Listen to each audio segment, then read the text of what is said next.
أعوذ بالله من الشيطان الرجيم بسم الله الرحمن الرحيم. Today we have to study, brothers and sisters, two places from the Quran, that is first 11 ayat of Surat Al-Mu'minun and ayat 19 to 35 from Surah Al-Ma'arij, Juz 29. And the first one, Surat Al-Mu'minun, is Juz 18. So we start. A'udhu billahi minash shaitanir rajim. Bismillahir Rahmanir Rahim.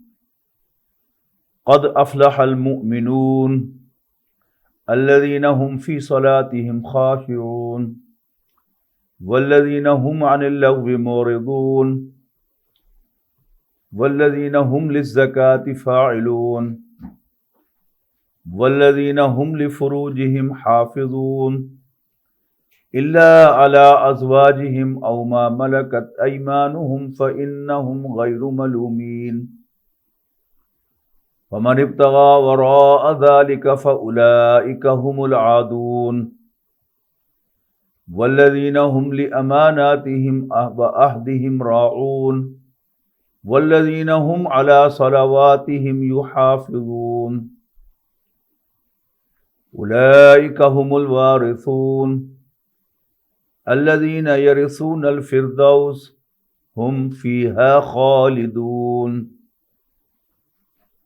وقال عز وجل إن الإنسان خلق هلوعا إذا مسه الشر جزوعا وإذا مسه الخير منوعا إلا المصلين الذين هم على صلاتهم دائمون والذين في أموالهم حق معلوم للسائل والمحروم والذين يصدقون بيوم الدين والذين هم من عذاب ربهم مشفقون إن عذاب ربهم غير مأمون والذين هم لفروجهم حافظون إلا على أزواجهم أو ما ملكت أيمانهم فإنهم غير ملومين فمن ابتغى وراء ذلك فأولئك هم العادون والذين هم لأماناتهم وعهدهم راعون والذين هم بشهاداتهم قائمون والذين هم على صلاتهم يحافظون أولئك في جنات مكرمون.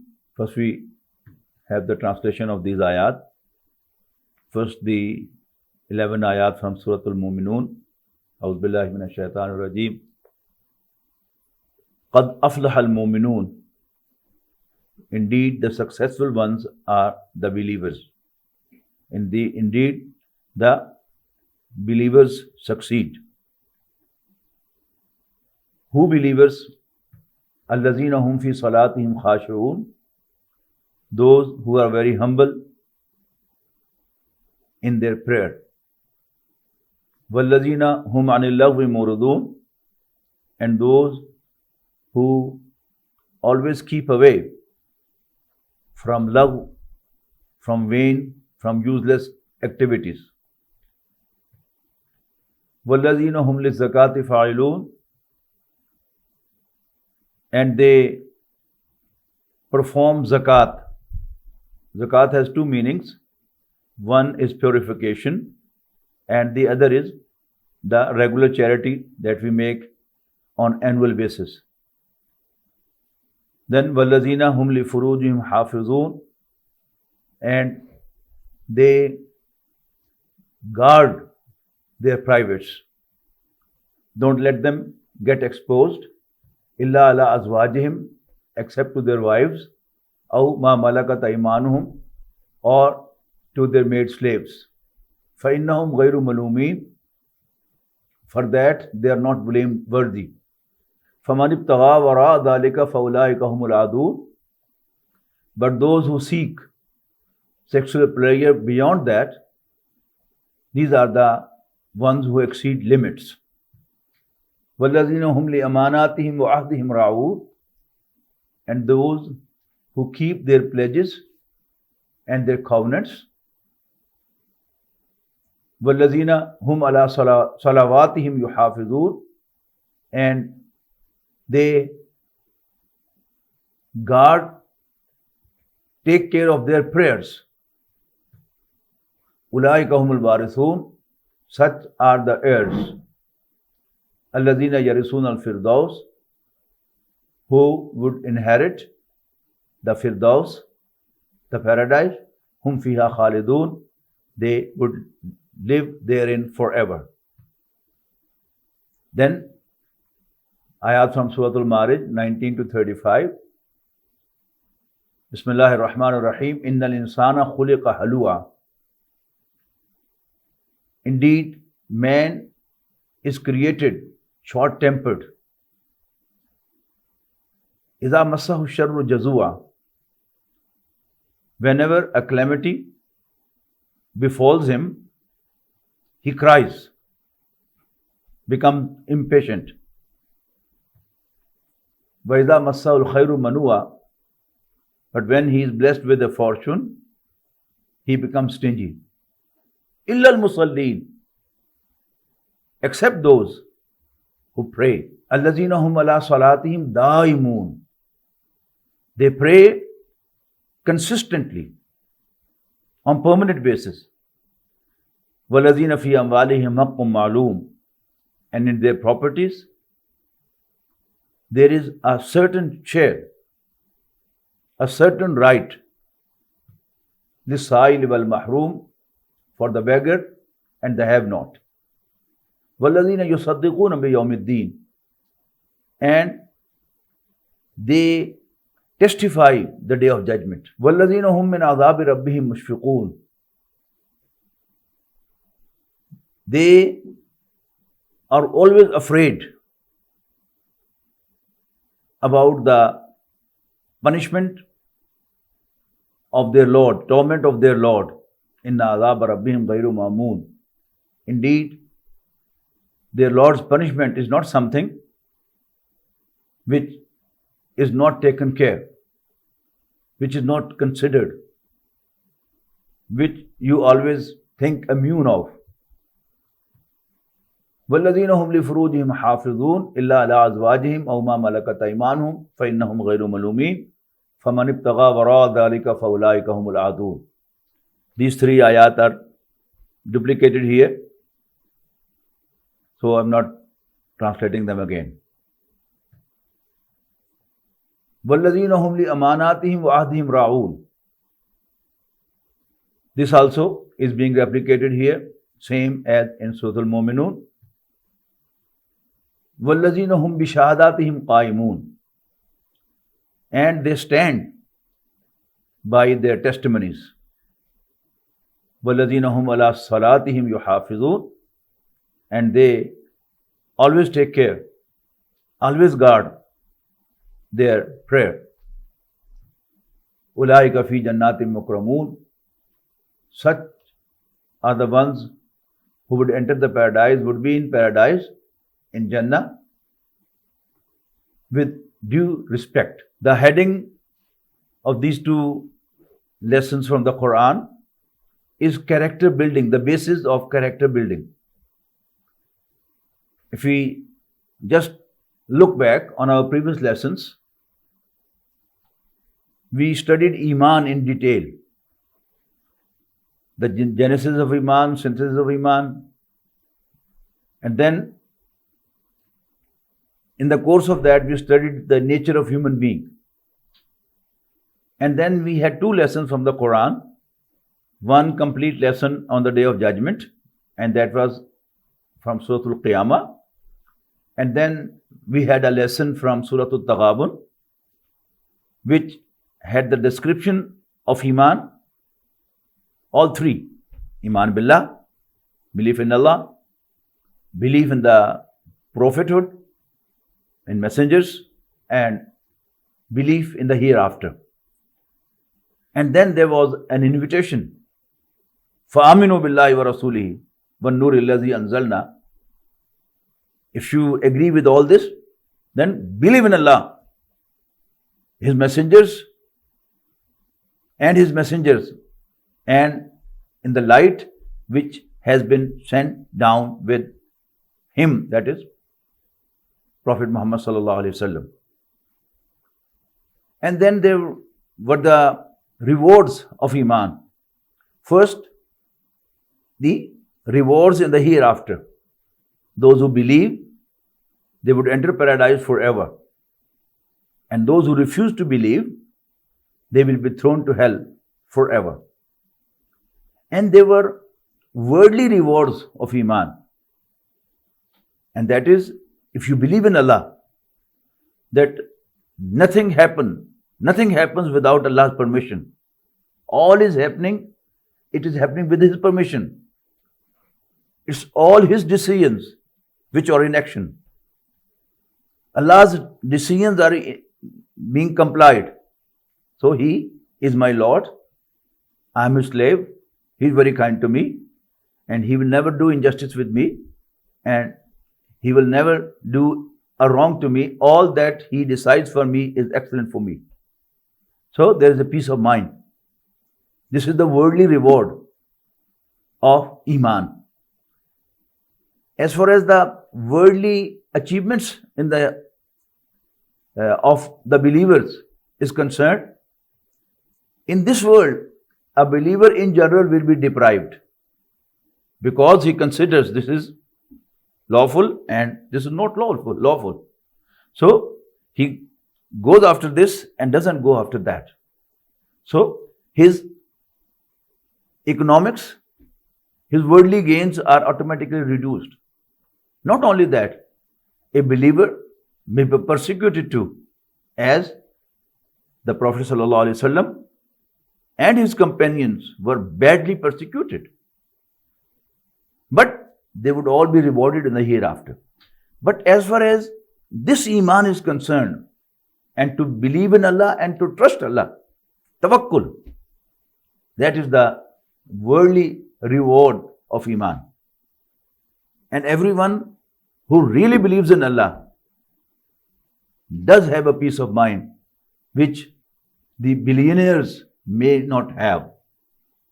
And then there was a nice, pleasing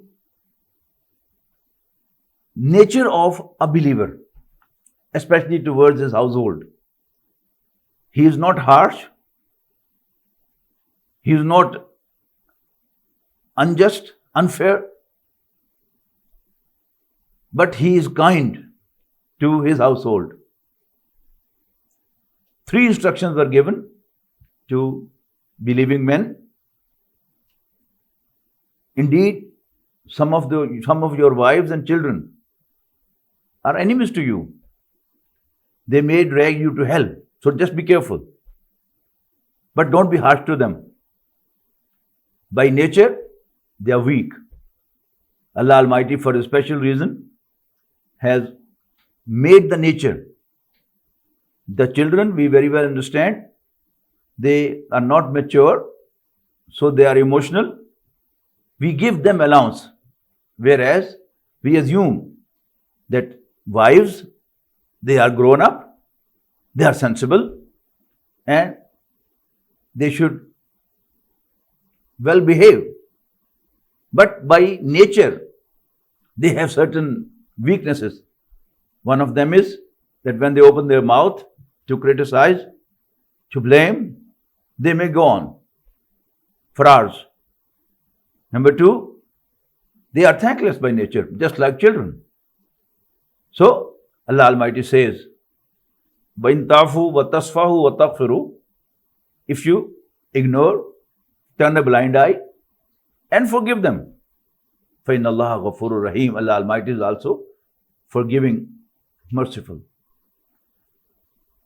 Now we are starting with the righteous acts described by the Quran. Today is our first lesson on ayat from Surah Al-Mu'minun and Surah Al-Ma'arij. And these are the basis of the character building of a Muslim. So we start with the lesson. A'udhu billahi minash shaitanir rajeem. Bismillahir Rahmanir Rahim. Qad aflahal mu'minun. Indeed, believers have succeeded. The believers have achieved. The heading is the achievement of believers, success of believers. And then the characteristics of believers. How they are successful. The first character they have is Allazina hum fi salatihim khashi'un. Those who are humble in their prayer. You know, in prayer, we pray 5 times. We should have attention. We should understand. We should be regular, consistent. But a very important feature in our prayer should be that we should be down to earth. We should be humble. Prayer teaches us to bend in front of Allah and then to prostrate before Him to prove that we are not arrogant. We don't consider in front of Allah that we are also something. We say we are nothing. Oh Allah, you are our Lord. We are your slaves. You have full control on us. We don't have any. You dictate us, drive us, move us, whereas we can't. So this feeling must be in our heart when we are praying. And let me say, it should be the real spirit of the prayer. In these 2 places of the Quran, if we see in comparison, in this Surah Al-Mubarakah, Allah Ta'ala has described 2 characters of the believers regarding prayer. First character is Allazina hum fi salatihim khashi'un. They are humble in their prayer. But at the end of these 11 ayat, Allah Almighty says, وَالَّذِينَ هُمْ عَلَى صَلَوَاتِهِمْ يُحَافِظُونَ. That they guard their prayers. It's in plural, salawat. That is, one should be so much careful about his prayer that he doesn't miss any. May it be the Fajr prayer, where we have to get away from the bed, we have to leave the sleep, and we have to come to say, Labbaik, oh Allah, I am here. Or it may be the Isha prayer, especially in the West, in the summer. Isha prayers is sometime late, 11 o'clock, 11:30. So you have to be watchful about your prayer. But in Surah Al-Ma'arij, there are 2 things mentioned about the prayer. One is Allazina hum ala salatihim daimun. And they are consistent in their prayer. They are regular. To pray only on Eid or only to offer the Jummah prayer or whenever it's easy, pray, or otherwise don't pray. This is not actually prayer. So these 4 characters should go side by side. Number 1, humbleness, humility. Then consistency. And then in Surah Al-Mu'minun, Allah Almighty says, وَالَّذِينَ هُمْ عَلَى صَلَوَاتِهِمْ يُحَافِظُونَ. But in Surah Al-Ma'arij, it is وَالَّذِينَ هُمْ عَلَى صَلَاتِهِمْ يُحَافِظُونَ. They don't miss any prayer. Fajr, Dhuhr, Asr, Maghrib and Isha. Then when Allah Almighty says, وَالَّذِينَ هُمْ عَلَىٰ صَلَاتِهِمْ يُحَافِظُونَ, that they don't lose, they don't miss any important feature of the prayer. Now, sometimes we are very lazy in prayer and we don't perform sajda properly. Sometimes we don't perform ruku properly. Sometimes we don't perform qawma and jalsa properly. We are coming up and then coming down. So we lose certain arkan of the prayer. So in Surah Al-Mu'minun, Allah Almighty is emphasizing that we guard our prayers. No prayer should be missed. And in Surah Al-Ma'arij is that we don't miss the prayer. That is the salat itself, that all the arkan, sitting, bowing, prostrating, and the intervals between two sajdas and the interval between ruku and sajda, it should be properly performed. Another important feature to be noted is that in Surah Al-Mu'minun, Allah Almighty is describing salat as an independent feature.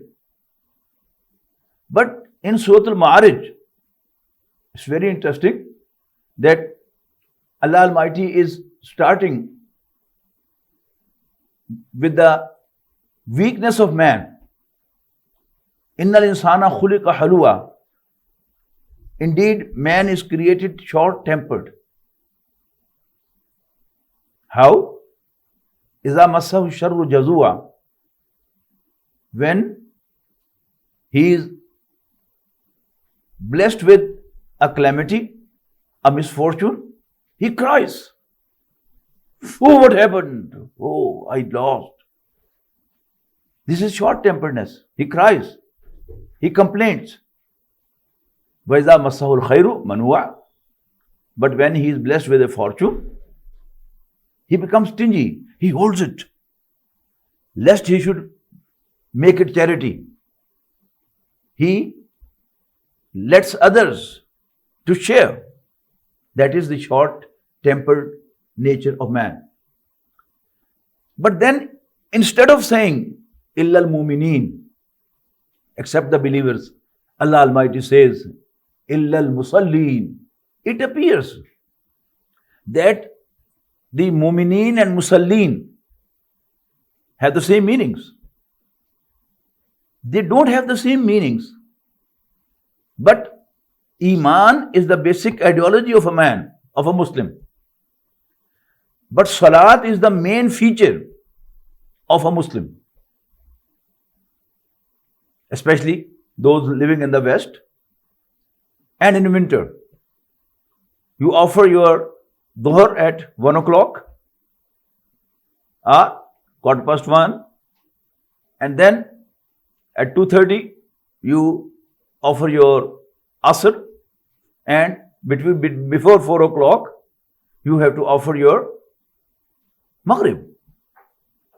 So you are coming to the mosque and going back to the mosque, going back from the mosque, then coming to the mosque and going back to the mosque. So you can be known as a musalli, the one who prays again and again and again and again, or you can be named as a believer. So a believer and musalli appear to be one and the same. So perhaps this is Allah Almighty is saying that in Surah Al-Mu'minun, the heading is Qad Aflaha Al-Mu'minun. But the heading of Surah Al-Ma'arij is Al-Musalleen, Illa Al-Musalleen, except those who pray.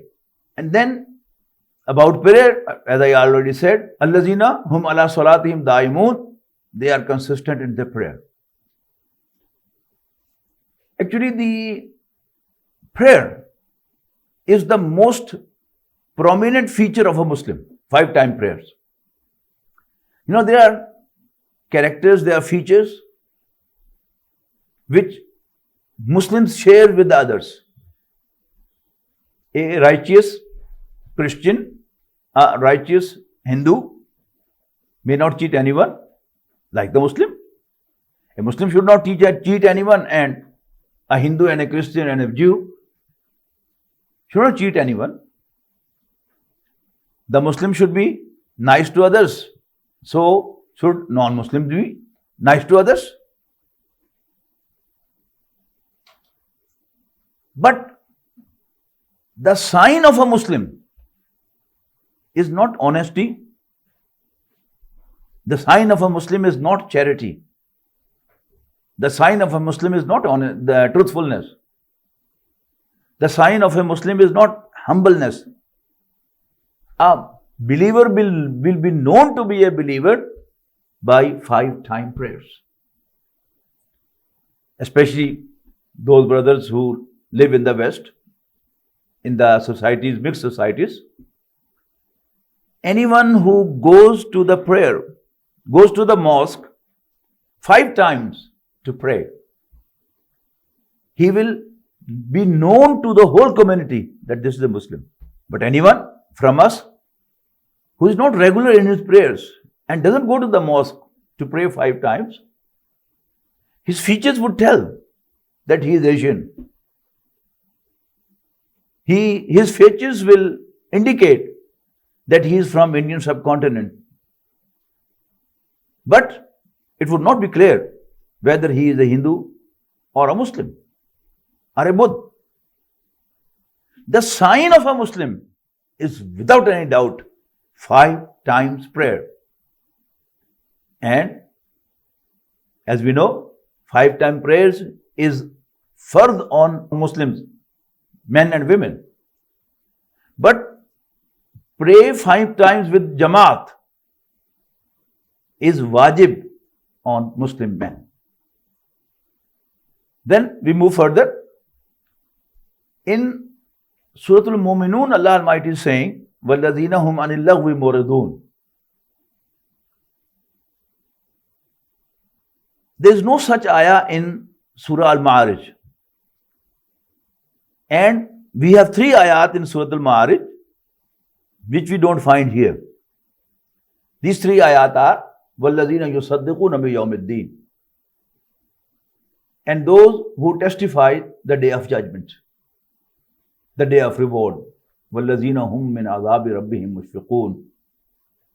And they always وَالَّذِينَ يُصَدِّقُونَ بِيَوْمِ الدِّينِ وَالَّذِينَ هُمْ مِنْ عَذَابِ رَبِّهِمْ مُشْفِقُونَ. And they are always fearful of the doom, the torment, the punishment of their Lord. Inna azaba rabbihim ghayru ma'mun. Indeed, the punishment of Lord, the punishment of their Lord, the torment of their Lord is not something which someone should feel immune, that he is not going to have the punishment. It's a general view of the secular minded people that Allah Almighty is very kind, always inclined to forgive, and He is going to forgive. It's just the sheikhs, the maulvis, the imam or the masajid, they intimidate Muslims of the punishment of hell. All the Muslims will be forgiven. Allah Almighty is making clear that وَالَّذِينَ يُصَدِّقُونَ بِيَوْمِ الدِّينِ, the successful ones, those who will go to the paradise, they testify the day of judgment, and not only they verbally testify, they are always fearful about the punishment of their Lord. Why? Because the punishment of their Lord is not something which they should not be concerned about, of which they should feel immune, that they are not going to have that punishment. The Prophet ﷺ was leading the eclipse prayer, and during the prayer he swiftly moved forward, and after some time he swiftly moved back. After the prayer, the companions asked Rasulullah ﷺ, is there any change in the way of praying, or it was something special? Rasulullah sallallahu alaihi wasallam told them that when he was praying, the veil of paradise was lifted and a bunch of grapes was in front of me. And inadvertently, I moved to that bunch of grapes. But after some time, the veil of hell was taken away and a flame came to me and I swiftly turned back. If Allah's messenger was fearful of the day of judgment, he used to dread the hellfire and he used to have persuasion of the paradise and its blessings. How can we assume that we are certainly going to enter paradise and enjoy all the blessings of paradise, while Rasulullah sallallahu alaihi wasallam had the persuasion of paradise and had the fear of hell? Another important thing is that these ayat are not the ayat of Ma'arij, Surah Al-Ma'arij, وَالَّذِينَ يُصَدِّقُونَ بِيَوْمِ الدِّينِ وَالَّذِينَ هُمْ عَنِ اللَّغْوِ مُعْرِضُونَ إِنَّ عَذَابَ رَبِّهِمْ غَيْرُ مَأْمُونٍ. These ayat we don't find in Surah Al-Mu'minun. But instead of these ayat, we find an ayat there, وَالَّذِينَ هُمْ عَنِ اللَّغْوِ مُعْرِضُونَ. They always keep away. They always avoid the vain activities, useless activities. Actually, if one believes in the paradise, believes in the hereafter, and fears the day of judgment, he would never waste his time in vain activity. The vain activity, you are watching a cricket match for 5 days. You are playing cards day and night, playing chess, having no idea for how many hours you have been playing. No. One who is playing physically, cricket, hockey, football, badminton, table tennis, where he is getting the benefit of his body. But where he is not getting any benefit of the body and he is just wasting time, this is because though he believes, but he doesn't remember that one day he'll be raised to life again after death and he'll be brought before his Lord to produce his account. If we remember this every moment, we are not going to waste even a second of our life, because as Allah Almighty says that Alladhi khalaqal mawta wal hayata liyabluwakum ayyukum ahsanu amala, Surah Al-Mulk, that Allah created life and death to test you, which one of you performs righteously, rightly, beautifully. So if we are in examination, if we are under trial, our time is very precious and we should not lose our time. As while sitting in the examination hall, only a foolish one would waste his time. He will avail each and every minute or second of the time to write more and more, check again and again that he doesn't miss any important point or he doesn't write anything wrong. So, وَالَّذِينَ يُصَدِّقُونَ بِيَوْمِ الدِّينِ وَالَّذِينَ هُمْ مِنْ عَذَابِ رَبِّهِمْ مُشْفِقُونَ إِنَّ عَذَابَ رَبِّهِمْ غَيْرُ مَأْمُونٍ, and thereby وَالَّذِينَ هُمْ عَنِ اللَّغْوِ مُعْرِضُونَ. So, the next we come to the ayat of Surah Al-Mu'minun. وَالَّذِينَ هُمْ لِلزَّكَاةِ فَاعِلُونَ, and they perform the act of zakat. As I said, white translation, zakat means the regular annual charity that Muslims do, or it may be translated as purification. So, if you translate as purification, it would mean that they always are careful about their self-purification. They think that they should not act wrongly, they should not perform wrongly, and they should keep their self, their heart neat and clean. I don't have to speak much on this as we have studied this in Surah An-Nur. So, the other meanings, وَالَّذِينَ هُمْ لِلزَّكَاةِ فَاعِلُونَ, they perform zakat, that is, they are very regular in paying zakat on annual basis. There is no such ayah in Surah Al-Ma'arij. But in Surah Al-Ma'arij, we have another ayah, two ayat rather, وَالَّذِينَ فِي أَمْوَالِهِمْ حَقٌّ مَعْلُومٌ. You know, in zakat also, it's not just charity you calculate and decide that, oh, this is not my right, this is someone else's right. This is the right of the poor people that I have to pay to them. But in Surah Al-Ma'arij, Allah Almighty is saying, وَالَّذِينَ فِي أَمْوَالِهِمْ حَقٌّ مَعْلُومٌ. Same thing. They, in their properties, there is a certain share, certain right, certain due. For whom? لِلسَّائِلِ وَالْمَحْرُومِ.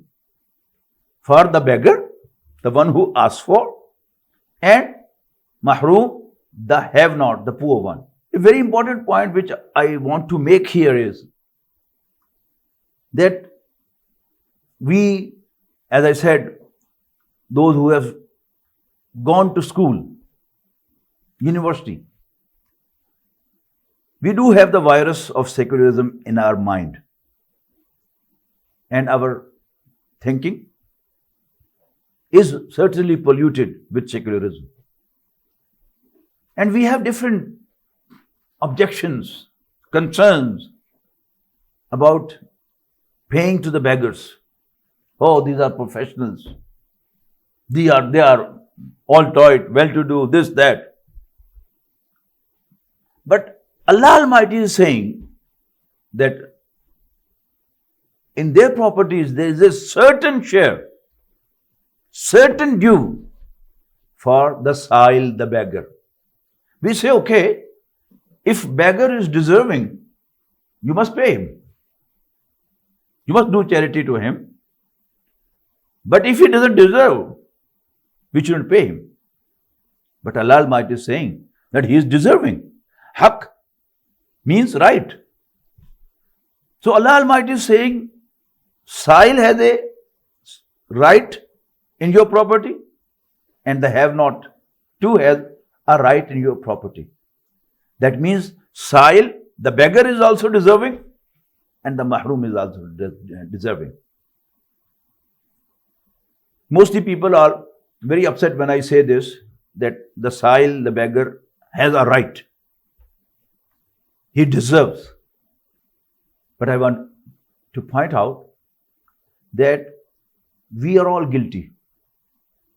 We have done a lot of wrong things in our life, and we are doing. It's only the messengers, the prophets, they were masoom, having no sin in their life. But we, other than prophets, and we people living in 2021, we are making a lot of trespasses. When we raise our hands for prayer, for supplication, we say, Allahumma inni zulamtu nafsi zulman kathira. Oh my Lord, oh Allah, I have wronged to myself a lot. La yaghfiru dhunuba illa anta. No one except you forgives. Faghfir li maghfiratan min indik. So grant me forgiveness from your grace. Warhamni, and treat me mercifully. Innaka anta arhamur rahimin. Indeed, you are the most merciful. On the day of judgment, if I urge Allah subhanahu wa ta'ala to forgive me. And if He says you don't deserve, and the justice is, if I've done wrong, I must be punished. If I have committed a sin, I must be punished. Then why I'm asking for forgiveness? A sinner, a wrongdoer, who has done wrong things, sins, trespasses, he doesn't deserve to be punished. But we ask Allah to forgive us. But whom Allah says they have the right, they're deserving, we say they don't have the right, so we should be very careful. I pray. And this is very, very interesting to note that mostly we have the feeling that we want to be righteous people, noble people, but we aren't able to. A famous poet of Urdu, Ghalib, says, जानता हूं सवाब ताअत व ज़ुहद पर तबीयत इधर नहीं आती. I know the rewards of righteousness and God-fearing attitude, but I don't find any inclination for these things.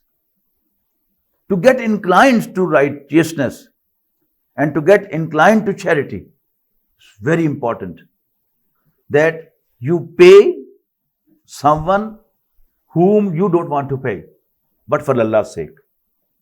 I don't think he is deserving, but my Lord says he is deserving. His decision is the prime decision.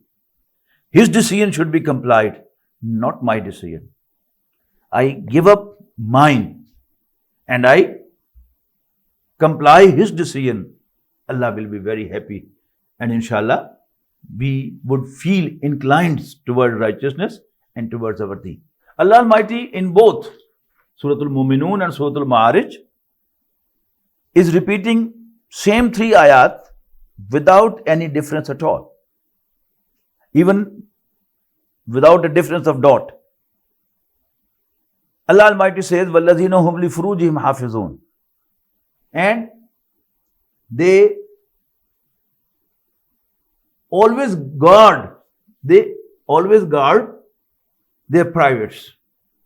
That means they keep them watertight, airtight, and don't let their privates be exposed to, except illa ala azwajihim, except to their wives, aw ma malakat aymanuhum, and to the maid slaves whom their right hands possess. This is the idiom for the slaves. فَإِنَّهُمْ غَيْرُ مَلُومِينَ, for that only they are not blameworthy. To understand, this is a subject very hard to understand, especially for the sisters. For this reason, we must understand one thing very clearly, and that is that man and woman are not identical.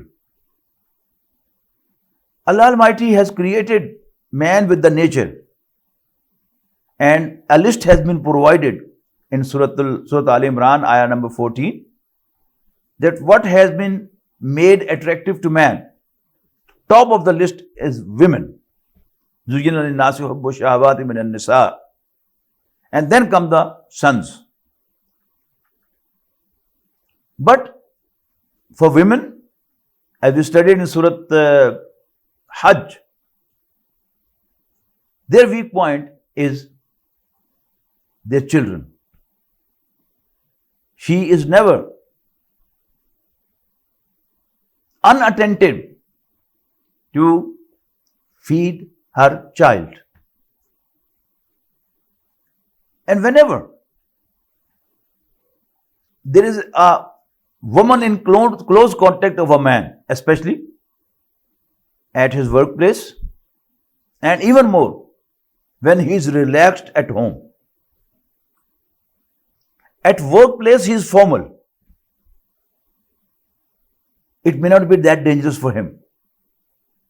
but it's not free of danger even there. But at home, whenever there is a woman in close contact of a man, that may be the sister of his wife,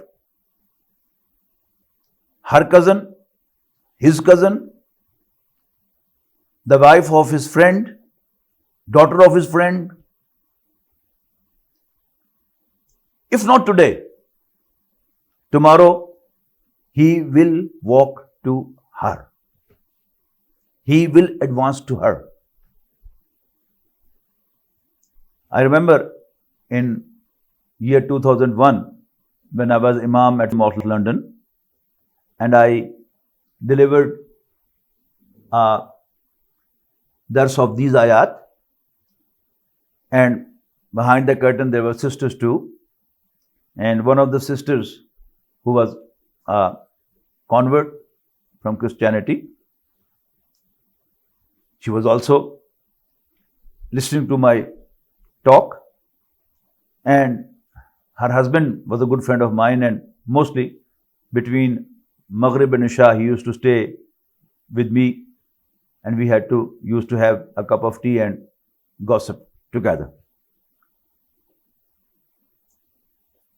In the evening, when he came, he was smiling, and he said, my wife was very furious, and she asked me when son was born and my sister was here, did you have any persuasion for her? And smilingly he said to me, I had to lie to her. So it's the nature of man, which women, our sisters, must understand. They should pay attention to their husband. They themselves should serve him. And it's very interesting that if man is ill-natured, harsh, he has a lesser danger than a nice man who treats nicely, who behaves nicely, who is kind to anyone who is close to him. When man will be kind, nice, well-mannered, and if a maid makes a mistake, he doesn't shout at her, the maid will be more inclined to him. And then, as I said earlier, a line is crossed. And when a line is crossed, man doesn't know. One doesn't know when he strips out of clothes. So, since the maid slaves, not the maids, remember, we are talking about the maid slaves who are not free, who are just your property. You own them, you provide them food, you provide them clothing, and a young woman has another need too. It's your duty to provide her that need too. Number one. Number two, since the real fact is on ground that whenever there will be a woman in close contact to me, especially serving me other than my wife or my sister, my mother, my daughter, whom I'm not allowed to marry, ghayru mahram, I'm certainly going to have an inclination towards her. So, this is the case of maid slaves, not the maids who are free women. Allah Almighty has, because He created me, He knows my nature, and accordingly He has given the commands. So, He has allowed me to have sex with her. The question raised is, you should marry her. The question is, marriage contract is a contract, nikah is between a free man and a free woman.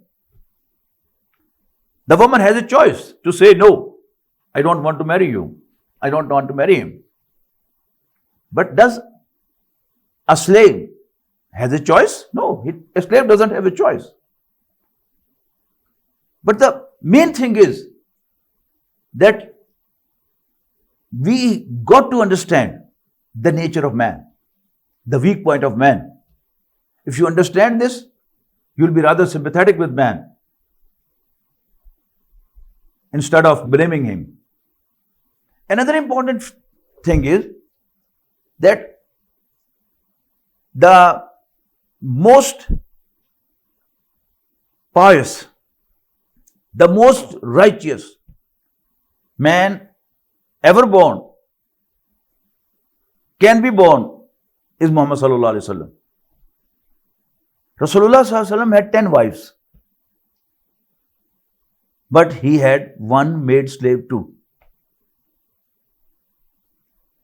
To tell us that this also is allowed. This is not blameworthy. If we blame that anyone who keeps a maid slave and has sex with her, oh, he's bad,